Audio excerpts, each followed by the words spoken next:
Welcome to Tipperary town. Whether you live here, once visited the area, would like to visit, or indeed, if for you Tipperary is no more than part of a song title, we hope you enjoy this brief introduction to its story.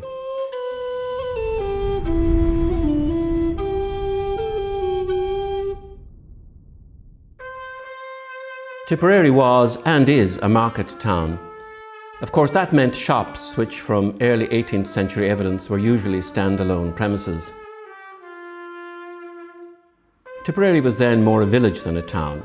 It was not until later that century that a streetscape developed that we might recognise. Main Street, east to west, intersected by a road downhill and across the river.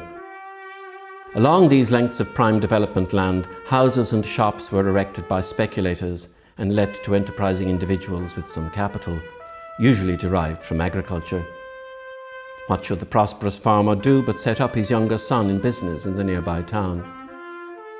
Apart from streets with shops, butchers, bakers, candlestick makers, and of course pubs, at least 100 of them by the early 20th century, there were designated areas for people to come together periodically for the buying and selling of products, produce and livestock.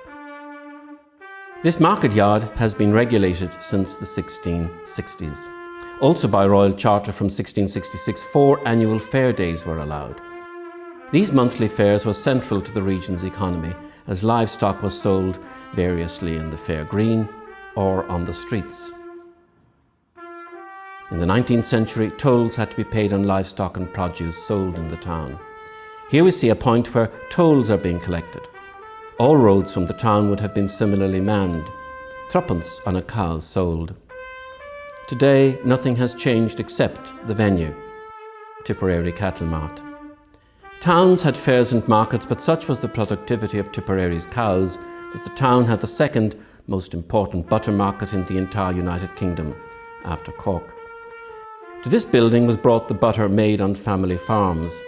It was inspected and graded and sold to middlemen or to local agents for English wholesalers. By the early 20th century, creameries took over and the nature of the business totally changed. But not before, along with so much else, Tipperary Butter Market moved to New Tipperary.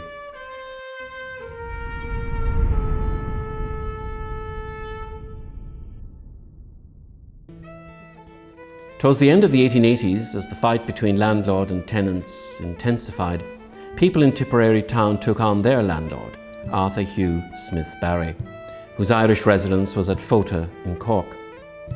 There was nothing unusual about such conflicts, but in Tipperary, shopkeepers in the town centre decided to abandon their premises, move to a part of town not owned by Smith Barry, and build a new town, a new Tipperary. Towards the end of 1889, construction began on what would be a complex of 57 houses, some with shop space.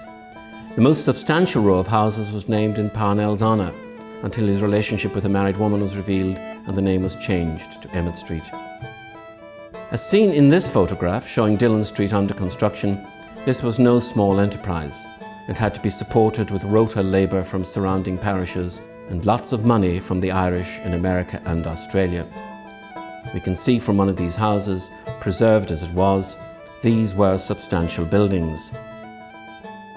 The centrepiece of the new town was a shopping arcade, named in honour of Mallow native and tenant leader William O'Brien, MP.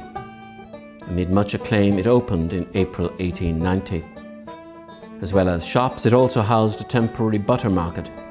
What was a magnificent building lasted for a very short time, as Smith Barry, using the courts, had it demolished. The finest business in the town was O'Neill's Irish House, a veritable department store, employing dozens. The contrast between these two illustrations makes clear the level of sacrifice involved.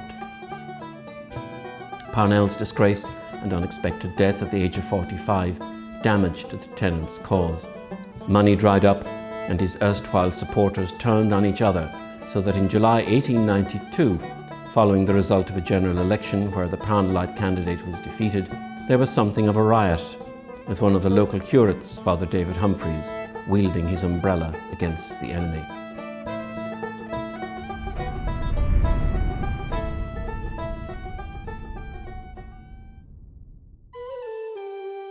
This is the Abbey School in Tipperary town. Today, a boys' secondary and part of the network of Christian Brothers schools across the island. No school in Ireland has a more remarkable history. In terms of continuity of function, there has been a secondary school on this site since the mid-1600s. And today's school is the fourth successive school building. Two burnt down, in one instance accidentally, but in the other very much not. The school was a casualty of the Williamite Wars at the end of the 1600s and, incidentally, narrowly escaped destruction during the Irish Civil War a century ago. In July 1922, it was the scene of a shootout between the two sides. Today's buildings date from the 1950s, with later including very recent additions.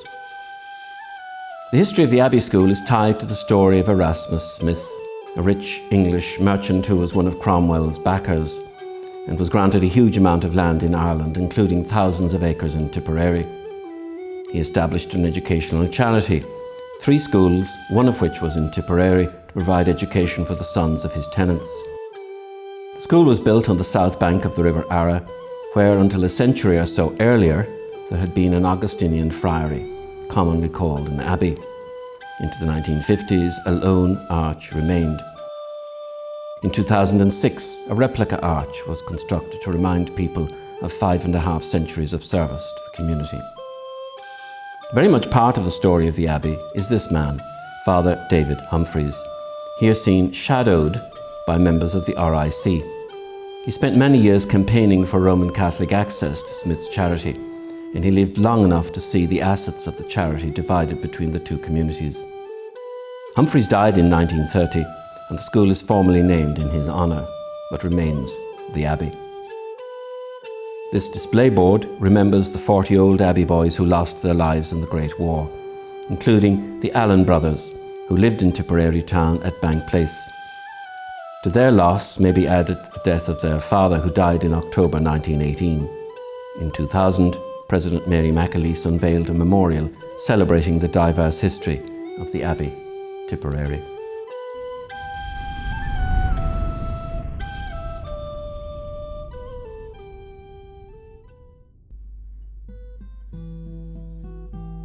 As long ago as 200 years, Tipperary Hills was praised as a place for recreation and relaxation.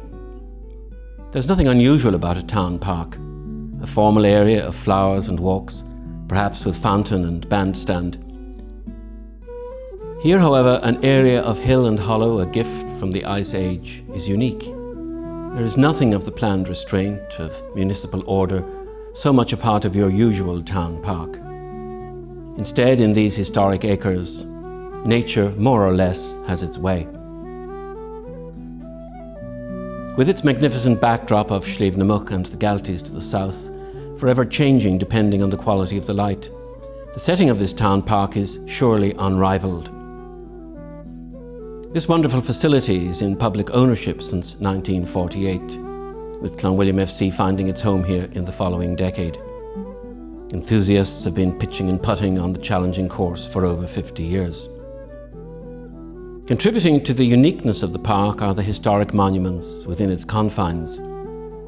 Here, a Norman motte or fortified place where the founders of the town sought safety when they arrived in the early 1190s.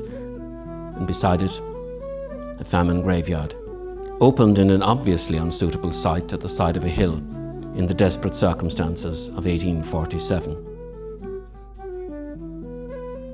Monuments to the coming of the Normans and the Great Famine, 2 of the seminal events in Irish history, to which may be added a third, the War of Independence.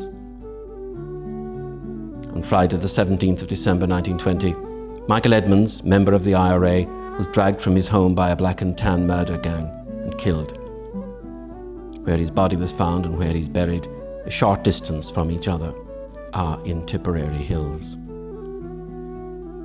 A traditional location for communal celebration and recreation across several centuries, Tipperary Hills is an extraordinary place.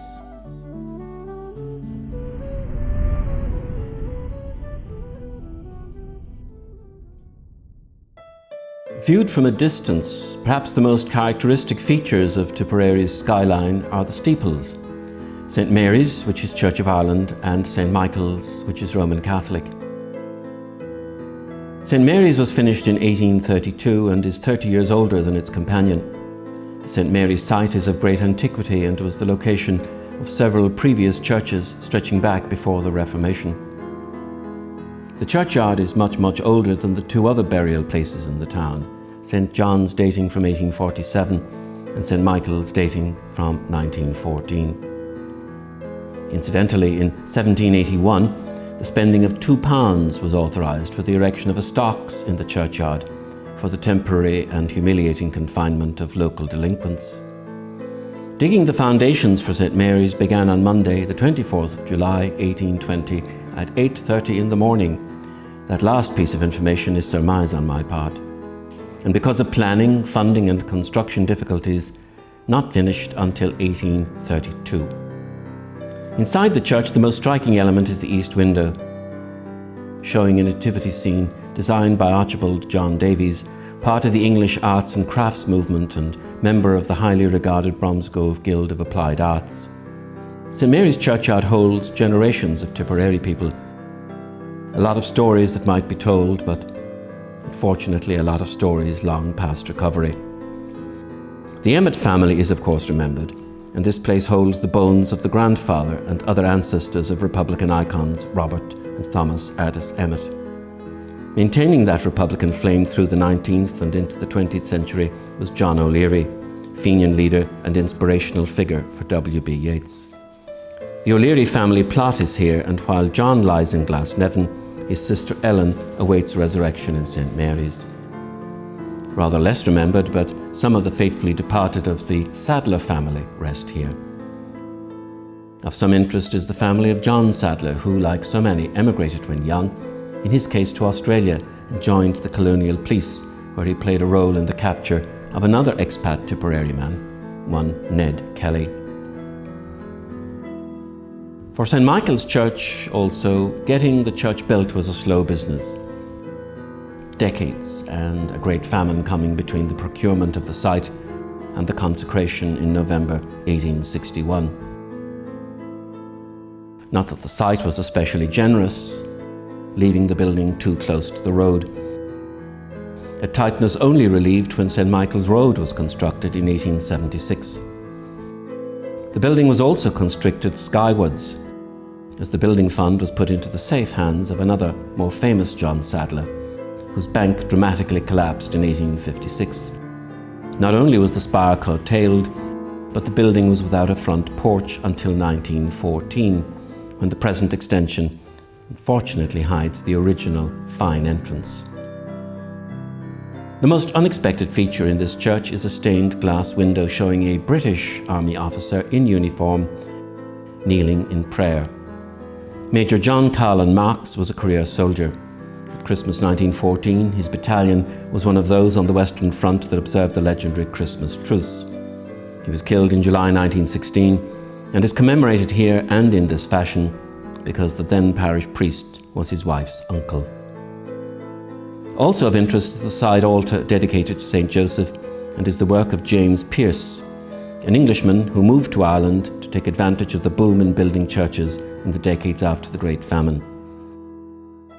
The figure of St. Michael, Archangel, on the front facade was paid for by a local lady in thanksgiving for her activist husband surviving the War of Independence.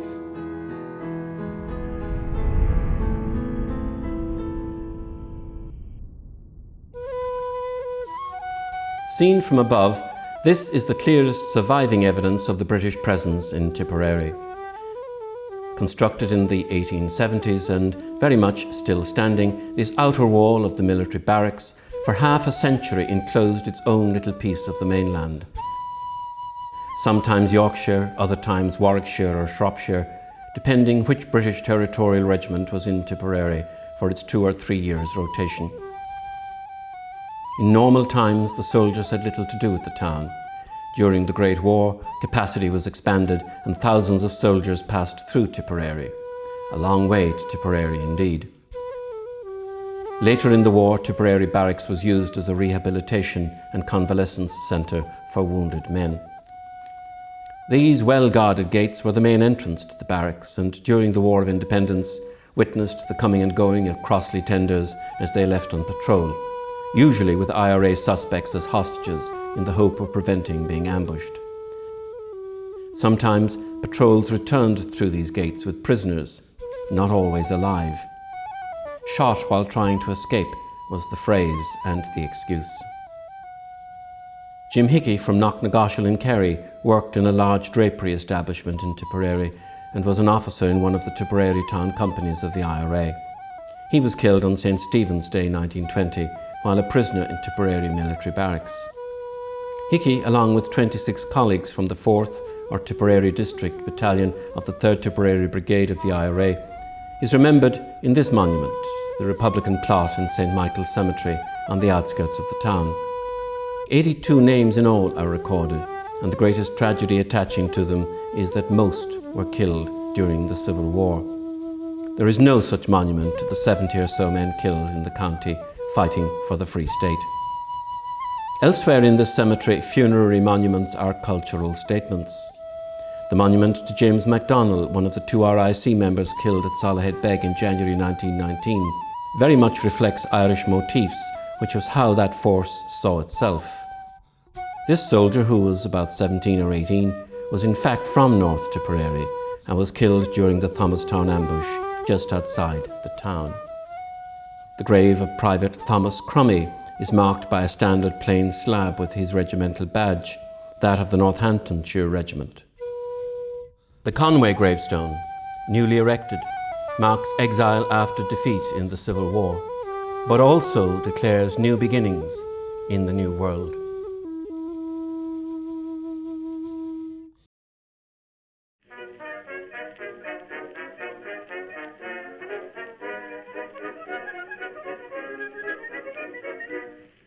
There you have it, a brief look at a storied town.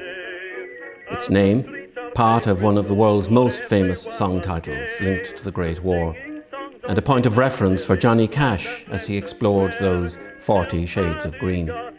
But, as you have just seen, it's much more than that.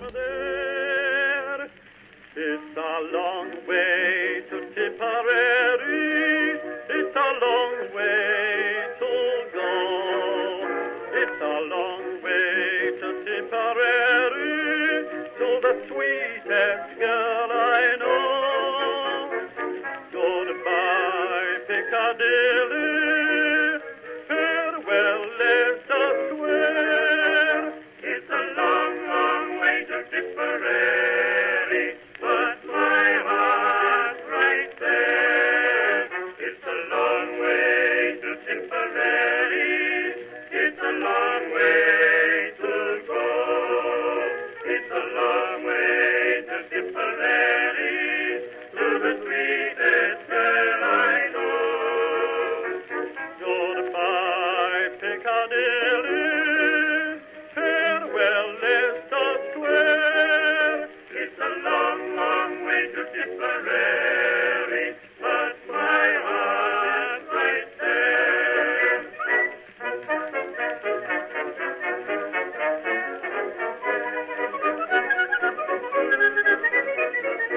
Paddy wrote a letter to his Irish Molly, oh, saying, should you not receive it, write and let me know. If I make mistakes in spelling, Molly dear, said he, remember it's the pen that's bad, don't lay the blame on me. It's a long way to Tipperary, it's a long way to go. It's a long way to Tipperary, to the sweetest girl I know. Goodbye, Piccadilly, farewell, Leicester Square. It's a long, long way to Tipperary.